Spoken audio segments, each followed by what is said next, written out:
안녕하세요. 안녕하세요. 2부 시작했습니다. 작가님 계시죠? 저요? 네. 여기 있습니다. 시작하기에 앞서서 주제 한 번만 꺼주실 수 있을까요? 네, 주제는 나의 덕질하게 만드는 책입니다. 맞습니다. 네. 다들 누구나 덕질 한 번씩은 하잖아요. 그렇죠? 한 번으로 끝나는 사람도 있고 진짜 여러 번 하는 사람도 그럼요. 있고. 죽을 때까지 하는 거죠, 원래 덕질은. 일단 덕질이라는 단어에 대해서도 살짝 설명을 간단하게 드리자면 덕질은 뭔가를 너무 좋아해서 그거를 파고 들어서 더 알아가는 그러한 행위라고 생각을 하면 그렇죠. 될까요? 약간 매니아와 전문가 사이라고 맞습니다. 생각하면 될 것 같아요. 그렇네요. 네. 정확하십니다. 작가님은 요새 덕질하고 계신 거 있으세요? 저는 좀 옛날 서적들을 많이 모으고 있어요. 그래서 80년대, 90년대 아동 서적들 그런 것들 모아가지고 하나씩 복관을 하고 있어요. 망가진 것들을 혼자 한 권의 책으로 잘 만들어가지고 인쇄를 해서 딱 책장에 꽂아놓는 거죠. 아무도 구매하지도 않고 저희 집에 딱 한 권만 있는 책 같은 게 되는 거죠. 신기하네요. 정말 마음이 뿌듯할 것 같아요. 책장에 그게 있다는 것 자체만으로도. 근데 이제 이게 취미다 보니까 쉴 때도 책을 만들어야 되고 안 쉴 때도 책을 만들어야 되니까 약간 이게 뭐 하는 건가 이런 생각이 들 때가 있습니다. 뭔지 압니다. 작가님은 뭐 하고 계신가요? 저는 요새 옛날에 좋아했던 드라마들을 덕질을 다시 하고 있는데 혹시 시그널이라는 드라마 아시나요? 알죠. 네. TVN에서 방영했던 조진웅 씨랑 김혜수 씨랑 이재훈 씨 나왔던 네네. 너무 좋아요. 어, 그래서 다시 보고 핸드폰 배경화면 지금 다 이제 곧 시즌2가 나온다는 얘기가 있잖아요. 저도 그 소문 아, 들었어요. 그래요? 네네. 저도 요새 옛날 드라마 보고 있어요. 진짜요? 뭐 보세요? 카이스트라고. 그 카이스트 그거 아니에요? 과학 공대 이야기. 네, 그 이민우 씨랑 다양한 채림 씨도 나오고. 네. 진짜 옛날 이나영 씨도 드라마였을 나와요, 거예요? 거기. 네. 너무 재밌어요. 저 진짜요? 약간 청춘 드라마 같은 느낌인데 보면 되게 오글거리는데 아. 그 느낌이 너무 좋아요. 무슨 얘기를 하고 있어요? 그럼 계지마 작가님 덕질하고 있는 게 뭐예요? 저는 그냥 책 좋아해서 책 덕질? 그러면 날 덕질하게 만드는 책으로 작가님들이 책들을 선정을 해오셨는데 우리의 소중한 게스트이신 덕후 작가님 제일 마지막으로 밀어두고 그럼요. 처음으로 계지마 작가님 소개해 주실까요? 네, 저는 딱 봐도 덕질하는 사람만 구매할 만한 그런 두께의 작가라서라는 책을 가져왔고요. 파리 리뷰 역금입니다. 부제로는 303명의 거장, 34개의 질문, 그리고 919개의 아이디어라고 쓰여 있는데 네. 파리 리뷰가 저는 뭐지? 했더니 이게 문학 잡지라고 해요. 신간이나 작가 홍보를 넘어선 소설 기법과 글쓰기 방식, 삶에 대한 진솔한 이야기를 나눈 인터뷰집인데 네. 특이한 거는 작가에 대한 작품 소개 이런 걸 뛰어넘어서 뭐 어떻게 쓰는지, 어떨 때 글이 잘 써지는지 뭐 이런 이야기도 담고 있거든요. 파리 리뷰는 1953년에 창간을 했는데 60여 년간 노벨 문학상, 퓰리처상, 부커상을 수상한 이미 더는 유명해질 수 없는 명성을 얻은 세계적 작가들과 인터뷰한 거를 담았다고 합니다. 네. 네, 이 작가라서라는 책은 1호부터 224호까지 60여 년간의 작가 인터뷰를 주제별로 선별해서 편집한 거고요. 저는 옴기니인 김율희 님이 한 말이 되게 재밌었는데 네. 작가들은 어떻게 글을 쓸까요? 어떤 방식으로 글을 써나갈까요? 글이 막힐 때는 어떻게 극복할까요? 작가로서 자신의 삶에 대해 만족할까요? 어떻게 작가가 되었을까요? 독자로서 우리는 궁금한 것이 많습니다.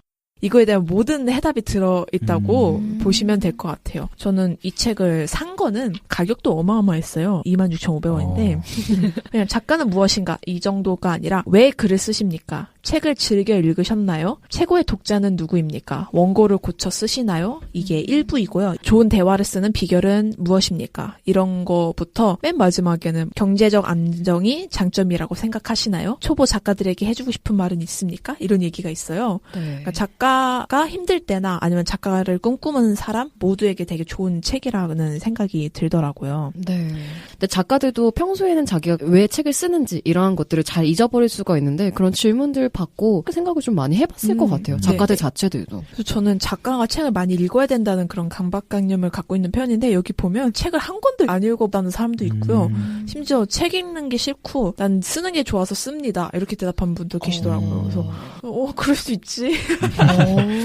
그치. 읽는 것보다 쓰는 게 좋으면은 쓰는 걸 선택한 사람이 있구나. 저는 그런 생각을 되게 많이 했거든요. 네. 근데 그 중에서 왜 글을 씁니까?에 제임스 볼드윈 씨가 대답한 게 있는데 네. 저는 이 말이 되게 공감이 됐거든요. 읽어드리자면 재능은 중요하지 않아요. 재능이 있지만 무너진 사람을 많이 압니다. 재능을 뛰어넘는 온갖 평범한 단어들이 있습니다. 훈련, 애정, 행운. 그러나 가장 중요한 건 인내입니다. 되게 공감이 돼서. 네.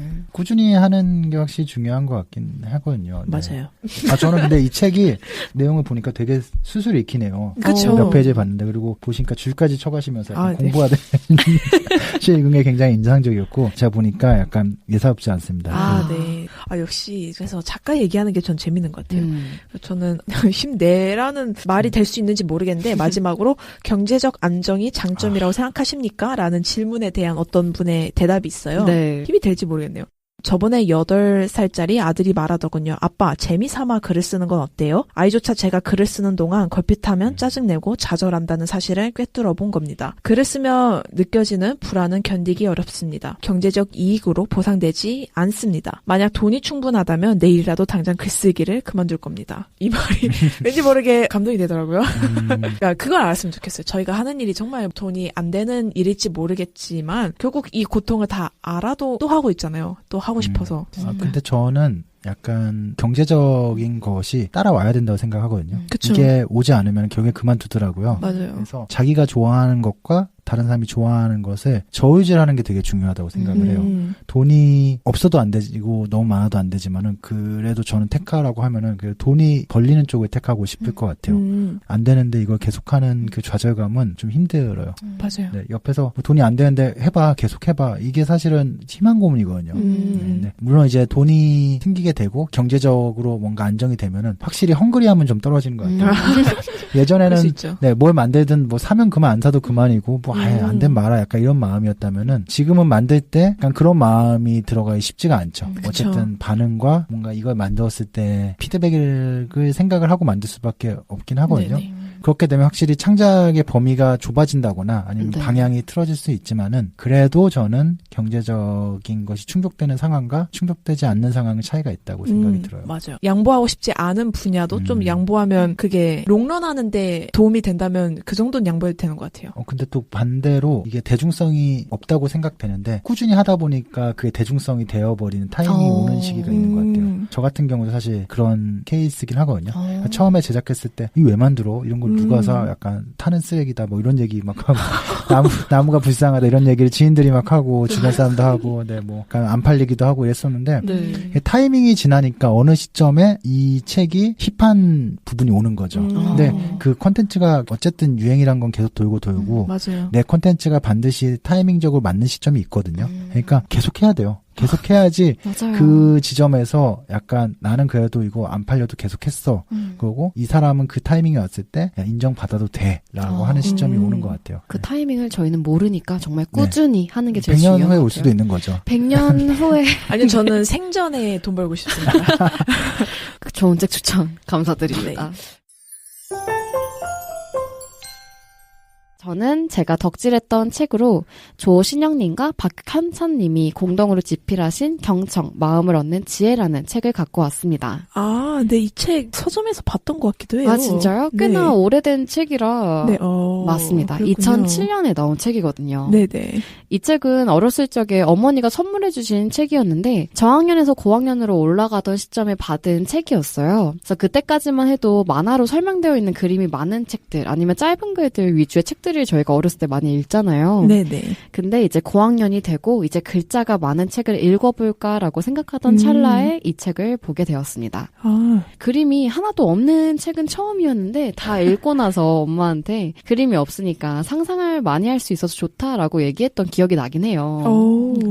이 책은 제목에서도 알 수 있듯이 경청, 사람들과 소통할 때 제일 중요한 기본은 무엇인가에 대한 이야기입니다. 소설 형식으로 이루어진 책인데요. 네. 도서 소개에 있는 주인공과 줄거리를 살짝만 소개를 해드리면 이토벤이라는 별명을 갖고 있는 주인공이 처음 나와요. 별명이군요. 맞습니다. 본명은 이청인데요. 이청은 별거 중인 아내와 발달장애인 아들을 둔 악기회사에 다니는 30대 후반의 직장인이에요. 어느 날 그는 심한 두통으로 결근을 하게 되고 며칠 후에 출근한 회사에서 대대적인 구조조정이 발표되었음을 알게 됩니다. 네. 근데 대리점 오픈 당일에 갑자기 심한 어지럼 증세가 나타나면서 쓰러지게 돼요. 네. 그래서 의사는 이청이 뇌줄기암임을 선고하고 수술조차 불가능한 상황임을 알려주는데요. 평소 건성으로 좀 알았다라는 말을 달고 살던 그는 남들이 무슨 말을 하든 자기 편한 대로 이해하고 결정하는 스타일이라 이토벤이라는 별명을 갖게 되었었거든요. 잘 안 듣는다는 거였군요. 네. 근데 자기 하고 싶은 말만 하고 살아온 이청한테 들을 수 없는 불치의 병이 생기고 나서 많은 변화가 나타나게 되는 이야기를 담고 있어요. 독선적인 행동으로 직장과 가정 모두에서 소외된 처지의 그였지만 생애 마지막으로 아들에게 무언가를 남겨주고 싶다는 결심을 하고 바이올린을 떠올리게 되는데요. 근무하던 회사의 강원도 악기 공장에 들어가서 바이올린 제작을 배우기 시작합니다. 대화 도중에 말을 자르고 들어오지 않는 이토벤의 자세는 변화된 모습이었기 때문에 입만 열면 서로 으르렁대던 팀원들의 마음도 천천히 변화를 불러일으킵니다. 근데 평소 경험해보지 못했던 집중적인 경청 덕분에 자신들의 속마음까지 조금씩 꺼내놓기 시작을 하게 되었는데요. 여기서 우리는 주인공뿐만 아니라 현 시대를 살아가는 사람들이 경청, 누군가 집중적으로 내 이야기를 들어준다는 것에 놀라고 감동을 받는 것을 볼 수가 있어요. 네네. 그래서 어떻게 보면 정말 스피드하게 바뀌고 스피드하게 흘러가는 세상을 저희가 살아가고 있잖아요. 네. 그래서 서로 만나서 이야기할 그런 시간도 좀 줄어들고 핸드폰이라는 매체를 거쳐서 소통을 하다 보니까 네. 상대방의 표정이나 행동을 알 수 없어 자신도 모르게 오해를 불러일으키기도 하는 모습을 종종 보기도 합니다. 그래서 이 책을 성인이 되고 나서도 그리고 현재도 자주 읽으면서 나 이외의 주변 사람들과 소통하는 방법에 대해서 조금 더 다시 생각하게 되었던 것 같아요. 근데 참 누군가의 말을 충분하게 이제 듣고 얘기를 해준다는 게 참 쉽지는 않은 일인 그쵸. 것 같아요. 그죠? 그런 말이 있잖아요. 사람이 입이 하나인 이유는 말을 적게 하고 두 귀로 더 들라는 소리인데 맞아요. 그게 그렇게 힘들다고. 맞아요. 두 귀를 대신해서 입을 정말 그쵸. 많이 움직이긴 하죠. 그래서 소통하는 방법에 대해서는 생각하면 어려운 느낌이 들다가도 상대방의 말을 천천히 들으면서 조금씩 이야기를 나누다 보면 어느샌가 소통이 되고 있는 모습을 볼 수 있어요. 제 인생책이기도 한 이 경청 마음을 얻는 지혜의 책 한 구절을 읽어드릴게요. 네. 그래서 이토벤이 아들의 바이올린을 만들 나무를 구하기 위해서 산에 올라왔다가 전원에 당하고 그런 이토벤을 구해준 산에 오래 산 노인이 해준 이야기를 골랐는데요. 네. 124페이지예요. 눈을 감고 나무에 기대어 나무의 호흡을 상상하면서 숨을 고르면 신기하게도 나무의 기운이 전해지지. 나무가 하는 말을 듣게 된다고. 재미있는 것은 꽃도 나무도 서로에게 말을 걸고 대답을 한다는 거야. 자세히 들어보면 미물들까지 서로 자기들의 언어로 이야기를 나누고 있는 걸 알 수 있지. 우리 인간들의 귀에 들리지 않는 것일 뿐 온 우주는 서로에게 끊임없이 얘기하고 있는 거요. 라는 이야기를 노인이 해요. 네. 그리고 바로 다음에 있는 127페이지에 모든 것을 귀로 듣지 말고 마음으로 들어야 한다. 이건 공자님 말씀이 아니라 자연이 내게 가르쳐 준 게야 라는 문장이 있는데요. 읽을 때마다 참 한 번씩 더 생각을 해보게 되는 책인 것 같긴 해요. 좋은 책 추천 감사합니다. 네, 감사합니다. 그러면 오늘의 게스트님이 가져오신 책을 봐볼까요? 제가 가져온 책은 두 권인데 네. 괴기랜드라는 책이에요.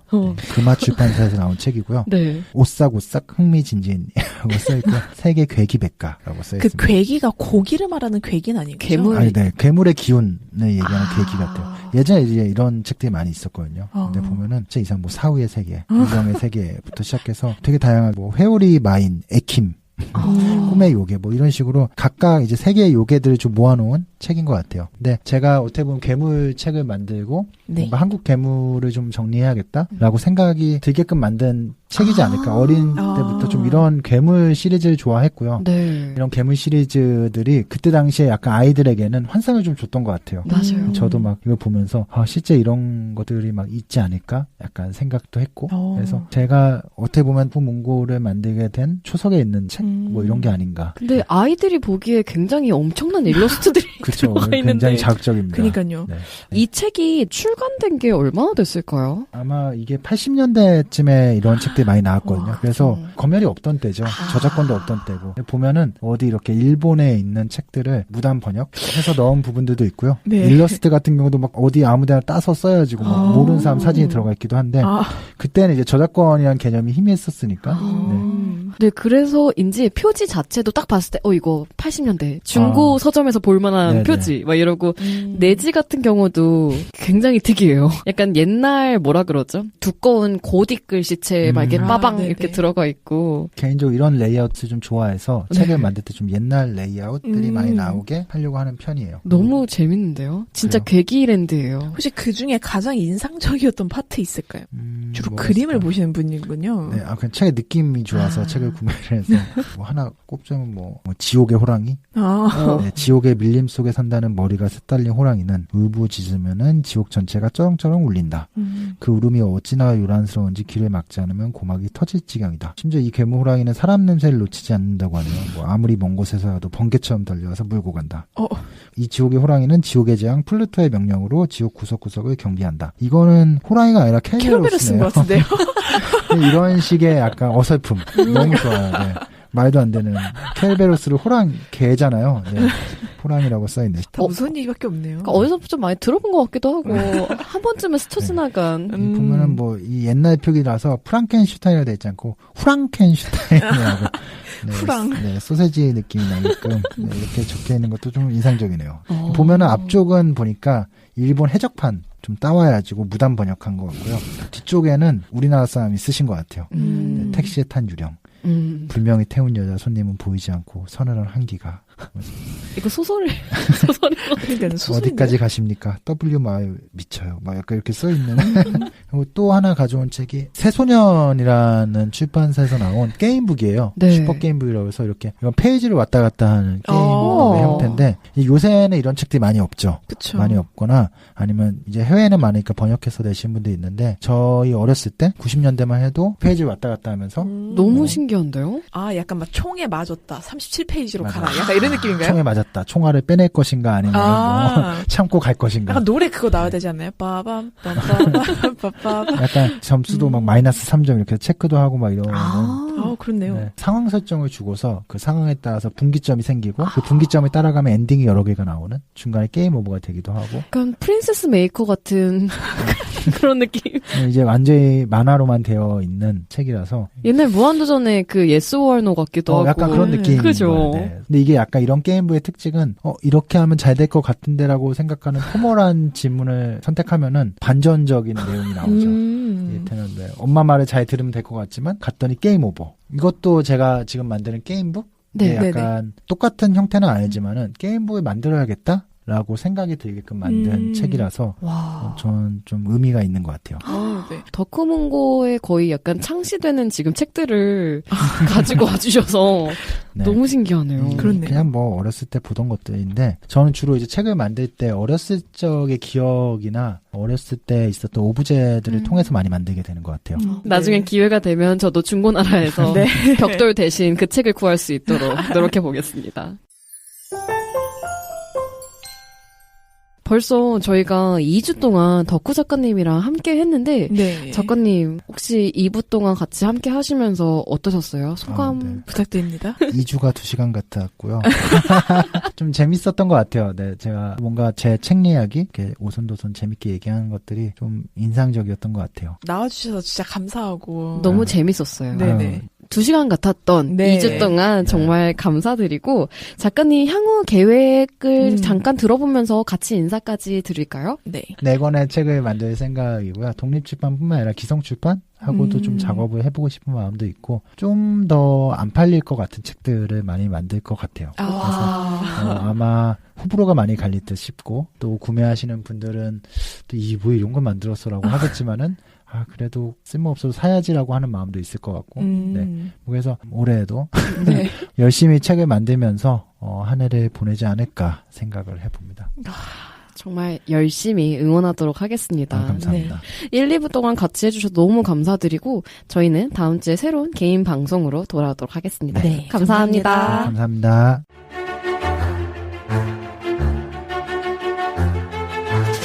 이번에는 덕질을 주제로 덕후 작가님과 함께 하였습니다. 좋아하는 것을 이야기하는 거는 언제나 즐거운 법이지요. 신년의 한 해도 사랑하고 마음 주고 싶은 사람들과 좋아하는 이야기만 해보아요. 오늘도 들어주셔서 감사합니다.